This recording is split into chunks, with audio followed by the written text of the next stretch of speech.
बिस्मिल्लाहिर्रहमानिर्रहीम। अस्सलाम वालेकुम व्यूअर्स। क्या आपकी जिल्द पर दाग, धब्बे, झाइयाँ या कालापन है?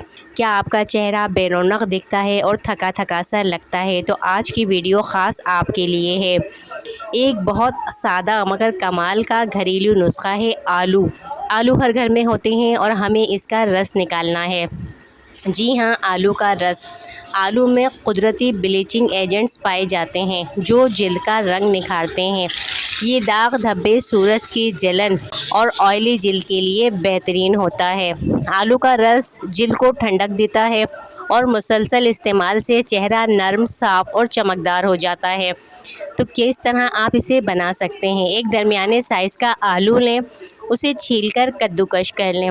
उसके बाद ये कद्दूकश किए हुए जो टुकड़े हैं, इन्हें किसी मलमल के कपड़े में रखें और कपड़े में रखकर दबा दबा के उसका रस निकाल लें।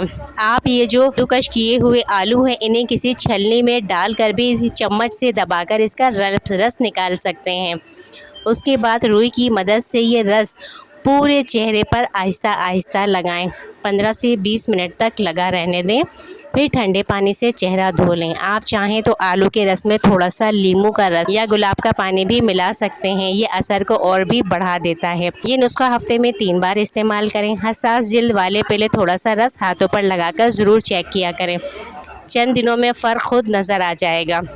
जिल्द निखरेगी, दाग कम होंगे और चेहरा चमक उठेगा।